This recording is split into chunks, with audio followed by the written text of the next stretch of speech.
Louvado seja nosso Senhor Jesus Cristo, para sempre seja louvado. Estou falando no programa a respeito da fé, né? De expandir a fé. Eu falei que ia contar a história do Colgate. Colgate, acho que muita gente tem o Colgate aí na boca, né? Aquele da pasta de dente. Colgate, ele começou a trabalhar com pouca idade. E ele era muito fiel a Deus. Ele pegava 10% do dízimo, né? Dízimo bíblico, 10%, até é bom fazer aqui um parênteses, que dízimo não é 1, não é 2, não é 3, não é 4, não é 5, não é 6, não é 7, não é 8, não é 9, mas é 10%.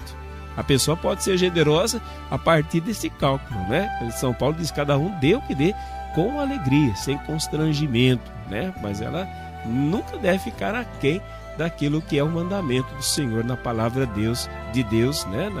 No livro de Malaquias: pagai integralmente os dízimos ao tesouro do templo, né? Os 10%. Tem gente que às vezes, não, vou dar um só porque tenho medo de faltar. Tem um pensamento pequeno. Mesmo que dê 20%, que dê 30%, 50%, se você tiver medo de faltar, o dízimo não te abençoará. Tem muita gente que reclama: eu dou dízimo e nada acontece. Não dá o dízimo com fé. Isto é, com fé nesse sentido de ter uma expectativa. Mas deixa eu contar a história do Colgate. O Colgate era assim, ele trabalhava, então ele dava 10% daquilo que ele ganhava do seu salário, né? Mas ele sabia que Deus tinha mais para ele. E um dia ele foi trabalhar numa loja de sabão. E ele começou a pagar 10% da renda que ele ganhava ali naquela loja de sabão. E um dia ele estava fazendo a sua oração e ele ouviu uma voz no coração dele que dizia assim: o que você tem que fazer, você faça bem. E ele começou a trabalhar muito bem, tão bem na loja de sabão, que quando os donos faleceram, eles não tinham filhos. Eles deixaram a loja de sabão para o Colgate. Era uma pequena loja, pequena fábrica, né? Não era uma loja, mas uma fábrica de sabão. E Colgate continuou sendo fiel a Deus, começou a dar o seu dízimo e começou a crescer. Ele passou de 10% a 20%, daqui a pouco ele estava dando 30% dos seus rendimentos, mas sempre na expectativa que Deus lhe daria mais. E realmente é o que começou a acontecer. Deus foi lhe dando mais, até que um dia ele teve a ideia. Eu não sei se é inventar ou melhorar a pasta de dente. E aí então ele arrebentou de vender para o mundo inteiro. E passou e inverteu, né? Em vez de dar 10% para Deus, ele começou a dar 90% e ficar com 10%.